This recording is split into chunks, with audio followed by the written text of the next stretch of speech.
ಸತೀಶ್ ಜಾರಕಿಹೊಳಿ ಆವಾಗವಾಗ ದಿಲ್ಲಿಗೆ ಹೋಗ್ತಾ ಇರ್ತಾರೆ. ಏನು ಹೊಸದಾಗೇನಿಲ್ಲ, ಏನು ಹೊಸದಾಗಿ ಹೋಗಿದ್ದಾರಾ? ಹೋದ ತಿಂಗಳು ಹೋಗಿದ್ವು, ಅದಕ್ಕಿಂತ ಮುಂಚೆನೂ ಹೋಗಿದ್ದು. ಭಾಳ ಸತಿ ಅವ್ರು ದಿಲ್ಲಿಗೆ ಹೋಗಿ ಅವ್ರ ವ್ಯವಹಾರನೂ ಇರ್ತದೆ, ಅವ್ರು ಸಂಬಂಧಪಟ್ಟ ಇಲಾಖೆ ಕೆಲಸನೂ ಇರ್ತದೆ.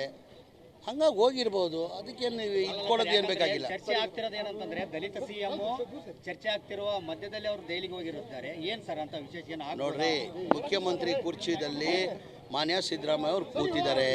ಮುಖ್ಯಮಂತ್ರಿ ಕುರ್ಚಿ ಖಾಲಿ ಇಲ್ಲ. 2028ವರೆಗೂ ಮಾನ್ಯ ಸಿದ್ದರಾಮಯ್ಯ ಅವರು ಮುಖ್ಯಮಂತ್ರಿಯಾಗಿ ಇರ್ತಾರೆ. ಆ ಕುರ್ಚಿ ಖಾಲಿ ಇಲ್ಲ. KPCC ಅಧ್ಯಕ್ಷನ ಕುರ್ಚಿದಲ್ಲಿ ಮಾನ್ಯ DK ಶಿವಕುಮಾರ್ ಕೂತಿದ್ದಾರೆ. ಆ ಕುರ್ಚಿನೂ ಖಾಲಿ ಇಲ್ಲ. ಈಗ ಭಾಳ ಜನ ಸ್ನೇಹಿತರು ನೀವು ಮಾಧ್ಯಮದವರು ಹೇಳಿದ್ರು DK ಶಿವಕುಮಾರ್ ಅವರು ಮುಖ್ಯಮಂತ್ರಿ ಆಗಬೇಕಂತ ಹೇಳ್ತವ್ರೆ ಅಂತ. ಎಲ್ಲರಿಗೂ ಸಹಜ, ಯಾರು ಮುಖ್ಯಮಂತ್ರಿ ಆಗಬೇಕಂತ ಯಾರಿಗೂ ಆಸೆ ಇಲ್ವಾ? ಈಗ ನಿಮ್ಗೆ ಮುಖ್ಯಮಂತ್ರಿ ಮಾಡ್ತೀನಿ ಅಂದ್ರೆ ನಿಮ್ಗೆ ಆಸೆ ಇಲ್ವಾ? ಇಲ್ಲ ಹೇಳೋದು ಎಲ್ಲರಿಗೂ ಇಲ್ಲ ನನಗಿಲ್ಲಪ್ಪ ಆಸೆ, ನನಗಿಲ್ಲ. ಕೇಳಿ ಈಗ ನಾನು 2028ವರೆಗೂ ಮನೆ ಪೂರ ಅವಧಿ 5 ವರ್ಷ ಅವಧಿಯಲ್ಲಿ ಮನೆ ಸಿದ್ದರಾಮಯ್ಯ ಅವರು ಮುಖ್ಯಮಂತ್ರಿ ಆಗ್ತಾರೆ. DK ಶಿವಕುಮಾರ್ ಮುಖ್ಯಮಂತ್ರಿ ಆಗಬೇಕಂತ ಆಸೆ ಕೊಂಡು ಅವ್ರ ಅಭಿಮಾನಿಗಳೂ ಅವ್ರು ಮುಖ್ಯಮಂತ್ರಿ ಆಗಬೇಕಂತ ಆಸೆ ಇಟ್ಕೊಂಡಿದ್ದಾರೆ. ಸಿದ್ದರಾಮಯ್ಯ ಆದಮೇಲೆ DK ಶಿವಕುಮಾರ್ ಅವರು ಮುಖ್ಯಮಂತ್ರಿ ಆಗಬೇಕಂತ ನಾನು ಭಾವಿಸ್ತೇನೆ. ನಾನು ಆಗಬೇಕಂತ ಅವರು ಶಾಸಕರ ಬೆಂಬಲ ಸಿದ್ದರಾಮಯ್ಯ ಅವ್ರಿಗೆ ಇರ್ತಕ್ಕಂಥದ್ದು ಸರ್. ಯಾವಾಗಲೂ ಎಲ್ಲ ಶಾಸಕರ ಬೆಂಬಲ ಸಿದ್ದರಾಮಯ್ಯಗೆ ಇರೋದು. ಈಗ ಒಂದು ನಿಮಿಷ, ನಮ್ಮ ಪಕ್ಷ ಹೈಕಮಾಂಡ್ ಪಕ್ಷ, ಏನಿದ್ರು ತೀರ್ಮಾನ ಯಾರು ಮಾಡೋರು? ಹೈಕಮಾಂಡ್ ಮಾಡಬೇಕಾಗಿರೋದು. ಈಗ ಹೇಳ್ತಲ್ಲ, ಮನೆ ಇವ್ರು ಬಂದಿದ್ದರು, ಸುರ್ಜೇವಾಲಾ ಅವ್ರು ಬಂದಿದ್ದರು, ಸುರ್ಜೇವಾಲಾ ಅಲ್ಲ, ವೇಣುಗೋಪಾಲ್ ಅವ್ರು ಬಂದಿದ್ದರು. ವೇಣುಗೋಪಾಲ್ ಏನಂದರು? ಯಾವುದು ಆ ಥರ ಒಪ್ಪಂದ ಏನಾಗಲಿಲ್ಲ, ಆ ಥರ ಏನಿಲ್ಲ, ಸಿದ್ದರಾಮಯ್ಯನ ಮುಖ್ಯಮಂತ್ರಿಯಾಗಿ ಮುಂದುವರಿತೀನಿ ಅಂದರು. ದಸರಾ ಟೈಮಲ್ಲಿ ಸಿದ್ದರಾಮಯ್ಯ ಒಂದು ಹೇಳಿಕೆ ಕೊಟ್ಟರು. ದಸರಾ ಟೈಮಲ್ಲಿ ಮೈಸೂರಲ್ಲಿ ಒಂದು ಹೇಳಿಕೆ ಕೊಟ್ಟರು ಮಾಧ್ಯಮಕ್ಕೆ. ಏನಂತ? ನಾನು ಈ 5 ವರ್ಷ ಪೂರ ನಾನೇ ಮುಖ್ಯಮಂತ್ರಿ ಅಂತ ಹೇಳಿದ್ರು. DK ಶಿವಕುಮಾರ್ ಅವರು ಏನಂದ್ರು, ಅಧ್ಯಕ್ಷರು ಏನಂದರು? ಸಿದ್ದರಾಮಯ್ಯ ಹೇಳ್ತಾರೆ ನಿಜ, ಅವರೇ ಈ 5 ವರ್ಷ ಮುಖ್ಯಮಂತ್ರಿ ಅಂತ ಅವರು ಹೇಳಿದ್ದಾರೆ. ಮೊನ್ನೆ ಒಂದು ನಿಮಿಷ ಕಂಪ್ಲೀಟ್ ಮಾಡಕ್ಕೆ ಕೊಡ್ರಿ. 3 ದಿನ ಆಯ್ತು, 3 ದಿನ 4 ದಿನ ಆಗಿದೆ. ನಮ್ಮ ex-MP DK ಸುರೇಶ್ ಅವರು ಏನಂದರು? ಸಿದ್ದರಾಮಯ್ಯನೇ 5 ವರ್ಷ ಮುಖ್ಯಮಂತ್ರಿ ಆಗಿರ್ತಾರೆ. 2028 ಚುನಾವಣೆಗೂ ಅವ್ರ ನೇತೃತ್ವದಲ್ಲೇ ಎಲೆಕ್ಷನ್ ಹೋಗ್ತೀನಿ ಅಂತ ಹೇಳಿದ್ದಾರೆ ಸುರೇಶ್ ಅವರು. ಮತ್ತೆ ಎಲ್ಲಿದೆ ಗೊಂದಲ? ಆದ್ರೆ ಮತ್ತೆ DK ಶಿವಕುಮಾರ್ ಅವ್ರ ನಡೆ ನೋಡಿದ್ರೆ ಅವರೆಲ್ಲೋ CM ಆಗ್ಲೇಬೇಕು ಅನ್ನೋದು ಪಟ್ಟು ಹಿಡಿದಿದ್ದಾರೆ ಅಂತ ಅನ್ಸಲ್ಲ? ಈಗ ಆ ಥರ ಏನೇನೂ ಇಲ್ಲ. ಅವ್ರು ಅವತ್ತಿಂದ ದೇವ್ರ ಭಕ್ತರು. ಅವ್ರು DK ಶಿವಕುಮಾರ್ ಇವತ್ತಿಂದ ಅಲ್ಲ, ಹಿಂದೆಯಿಂದನೂ ಅವ್ರು ದೇವ್ರ ಭಕ್ತರು. ಆವಾಗ ದೇವಸ್ಥಾನ ಹೋಗ್ತಾನೆ ಇರ್ತಾರೆ ಅವರು. ಸರಿ, ನವೆಂಬರ್ ಕ್ರಾಂತಿ ವಿಚಾರ ಯಾವ ಕಾರಣಕ್ಕಾಗಿ ಬರ್ತದೆ? ಯಾವ ಕ್ರಾಂತಿ ಇಲ್ವೇ ಇಲ್ಲ ರೀ. BJP ಅವರು ಸೃಷ್ಟಿ ಮಾಡ್ಕೊಂಡಿರೋದು. BJP ಅವರು ಸೃಷ್ಟಿ ಮಾಡ್ಕೊಂಡಿರೋದು. ಯಾವ ಕ್ರಾಂತಿನೂ ಇಲ್ಲ. ಮೊದಲೇ BJP ಪಕ್ಷದಲ್ಲಿದೆಯಲ್ಲ, ಇಂಟರ್ನಲ್ ಪ್ರಾಬ್ಲಮ್ ಅವ್ರದ್ದು. ಮುಂಚೆ 2-3 ಗುಂಪಿದೆ, ಈಗ 5 ಗುಂಪಾಗಿದೆ ಅವ್ರದ್ದು. ಏನು ಹೇಳಿ, ಒಬ್ಬೊಬ್ಬರು ಮುಖಾನೇ ನೋಡಲ್ಲಂತೆ. ಜನಗಳು ಮಾಧ್ಯಮದವ್ರು ಬಂದರೆ ಸ್ವಲ್ಪ ಮಾತಾಡ್ಕೊಳ್ತಾರೆ. ಹೊರಗಡೆ ಎಲ್ಲ ನಾವು ಕೂತ್ಕೊಂಡ್ರೆ ಒಬ್ರಿಗೊಬ್ರು ಮುಖ ನೋಡೋಕೆ ಸಿದ್ಧ ಇಲ್ಲ. ಅಶೋಕ್ ಅವರು ವಿಜೇಂದ್ರ ಮುಖ ನೋಡೋಕ್ಕೆ ತಯಾರಿಲ್ಲ, ವಿಜೇಂದ್ರ ಅವ್ರ ಮುಖ ನೋಡೋಕ್ಕೆ ತಯಾರಿಲ್ಲ. ಒಂದು ಕಡೆ ಯತ್ನಾಳ್, ಒಂದು ಕಡೆ ಇವರು ನಮ್ಮ ಶಿವಮೊಗ್ಗ ಈಶ್ವರಪ್ಪ ಅವರು ಅವ್ರದ್ದೆಲ್ಲ ಆಗೊಂದಲ್ಲ ಸರಿಪಡಿಸ್ಕೊಳ್ಳೋಕೆ ಹೇಳಿ ಅವ್ರಿಗೆ. ನಮ್ಮ ಪಕ್ಷದ ವಿಚಾರ ಅವ್ರಿಗೇನಿಕ್ಕಂತೆ. ಶಿವಕುಮಾರ್ ಅವರು ಯಾವ್ಯಾವ ಸಂದರ್ಭದಲ್ಲಿ ಹೈಕಮಾಂಡ್ ಯಾರನ್ನ ಎಲ್ಲಿಡಬೇಕು ಅಂತ ಗೊತ್ತು, ಶಾಸಕರ ಸಂಖ್ಯಾಬಲನೇ ಮುಖ್ಯ ಆಗಿಲ್ಲ ಅಂತ ಹೇಳ್ತಕ್ಕಂಥ ಸರ್ ಅವರು. ಈಗ ನೋಡ್ರಿ, ನಾನು ಒಂದೇ ಹೇಳೋದು, ನಮ್ಮ ಪಕ್ಷ ಹೈಕಮಾಂಡ್ ಪಕ್ಷ. ನಾವು ಹೈಕಮಾಂಡ್ ಗೆರೆ ಹಾಕಿದ್ದು ನಾವು ಯಾರು ದಾಟಲ್ಲ. ಸಂಪುಟ ವಿಸ್ತರಣೆ ಅದು ಆಗಬಹುದು. ಅದು ತೀರ್ಮಾನ ಯಾರು ಮಾಡಬೇಕಾಗಿರೋದು? ಹೈಕಮಾಂಡೇ ತೀರ್ಮಾನ. ಹಿರಿಯ ಸಚಿವರ ನಾವು ತ್ಯಾಗನೂ ಮಾಡಿ. ಈಗ ನಾನು ಈಗ ವಿಜಯನಗರಲ್ಲಿ ಅಂದೆ. ಈಗ ನನಗೆ ನೀವು DCM ಹಂಗೆ ಅಂತ ಕೇಳ್ತಾ ಇದ್ದೀರಾ. ನಾನೆಂದೆ ಆ DCM ಮಾಡಬೇಕಾಗಿ ಯಾರು ಮಾಡಬೇಕಾಗ್ತದೆ? ನೀವು ಮಾಡೋಕ್ಕಾಗ್ತದ? ಶಾಸಕರು ಮಾಡಬೇಕು, ಹೈಕಮಾಂಡ್ ಮಾಡಬೇಕಾಗಿರೋದು. ಹೈಕಮಾಂಡ್ ಮಾಡಬೇಕಾಗಿರೋದು. ಹೈಕಮಾಂಡ್ ಏನು ಮಾಡಿದ್ರು ಅದಕ್ಕೆ ಒಪ್ಕೊಳ್ತೀನಿ. ಹೈಕಮಾಂಡ್ ಬೇಡ, ನಿನ್ನ ಪಕ್ಷಕ್ಕೆ ಕೆಲಸ ಮಾಡು ಅಂತ ಹೇಳಿದ್ರೆ ಆ ಪಕ್ಷದ ಕೆಲಸ ಮಾಡೋಕ್ಕೂ ಸಿದ್ಧ. ನಾನು ಪಕ್ಷದ ಶಿಸ್ತಿನ ಸಿಪಾಯಿ. ನಾನು ಪಕ್ಷ ಏನು ಹೇಳ್ತಾರೆ ಅದು ಕೇಳ್ತೀನಿ.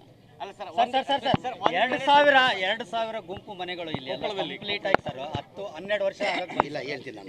ಆ ವಿಚಾರ ಹೇಳ್ತೀನಿ.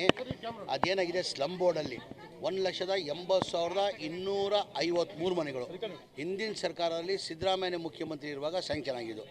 ಹಿಂದಿನ ಸರ್ಕಾರ ಸಿದ್ದರಾಮಯ್ಯ ಅವರು ಮುಖ್ಯಮಂತ್ರಿ ಇರುವಾಗ ಸ್ಯಾಂಕ್ಷನ್ ಆಗಿ ಯಾವಾಗ 14, 15, 16, 17 ಸ್ಯಾಂಕ್ಷನ್ ಆಗಿದ್ದು. ಇದುವರೆಗೂ ಕಂಪ್ಲೀಟ್ ಆಗಲಿಲ್ಲ. ಕಾರಣ ಅಂದರೆ ಒಂದು ಮನೆ ಕಟ್ಟಬೇಕಾದ್ರೆ 7,500,000 ಆಗ್ತದೆ.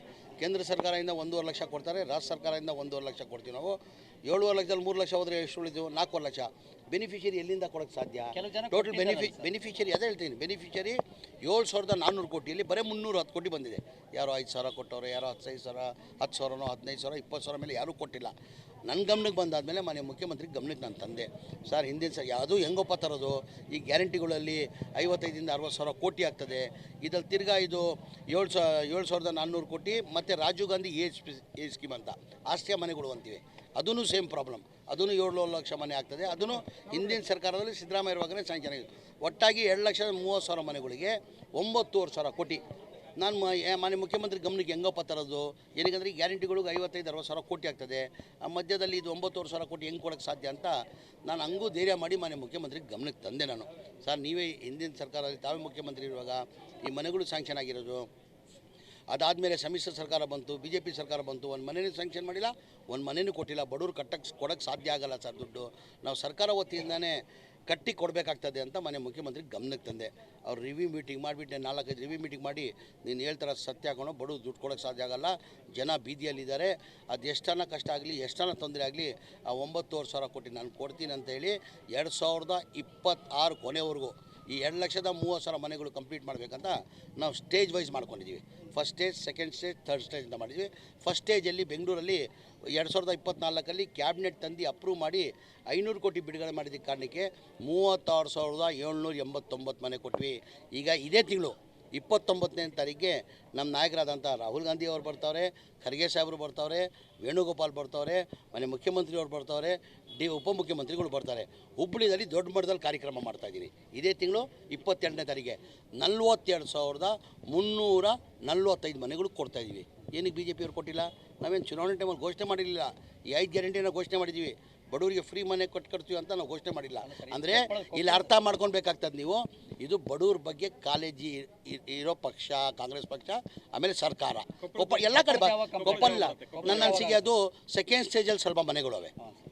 ಸೆಕೆಂಡ್ ಸ್ಟೇಜಲ್ಲಿ ಮನೆ ಈಗ ಕೊಡ್ತಾಯಿದ್ದೀವಿ. ನನ್ನ ಅನಿಸಿಕೆ ತಾವು ನೋಡಿರ್ಬೋದು. ಸೆಕೆಂಡ್ ಸ್ಟೇಜಲ್ಲಿ 3ನೇ ಹಂತದಲ್ಲಿ ಎಲ್ಲ ಕಂಪ್ಲೀಟ್ ಮಾಡ್ತೀವಿ ರೀ. ಮನೆ ಮುಖ್ಯಮಂತ್ರಿಗಳು ಸೂಚನೆ ಕೊಟ್ಟಿದ್ದಾರೆ. 2026 ಕೊನೆ ಡಿಸೆಂಬರ್ ಒಳಗಡೆ 2,30,000 ಮನೆ ಕೊಡಬೇಕಂತ ನನ್ನ ಟಾರ್ಗೆಟ್ ಕೊಟ್ಟಿದ್ದಾರೆ.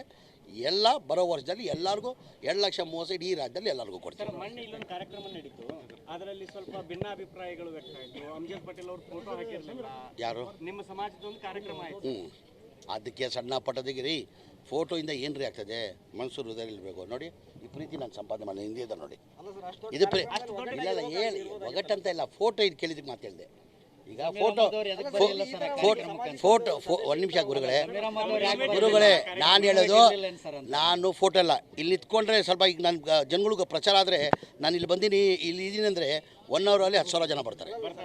10,000 ಜನ ಅದೇ ನಾನು ಸಂಪಾದನೆ ಮಾಡಿರೋದು. ದೇವ್ರು ನನ್ನ ನಿಮಿಷ ಬರೋದು ನಾನು ಕಂಪ್ಲೀಟ್ ಮಾಡ್ತೀನಿ. ದೇವ್ರು ನನಗೆ ಏನು ಕೊಟ್ಟಿದ್ದಾನೆ ಹೇಳಿ? ಅಲ್ಲಿ ಸುಮ್ಗೆ ಅಲ್ಲಿ ಯಾರೋ ನಿಂತಿದ್ರು, ಒಬ್ಬನ ಮಾತಾಡೋಕೆ ನಿಲ್ಸಿದ್ದು ಇಲ್ಲಿ ಬರ್ತಾ ದಾರಿಯಲ್ಲಿ ಕೇಳಿ ಅಮ್ಜದ್ಗೆ ಅಲ್ಲೇ 1,000 ಜನ ಬಂದುಬಿಟ್ರು. ಹಂಗೆ ಜನಗಳು ಹೃದಯ ಸಮಯ ಮಾತಾಡ ಸಾಕದು ನನಗೆ.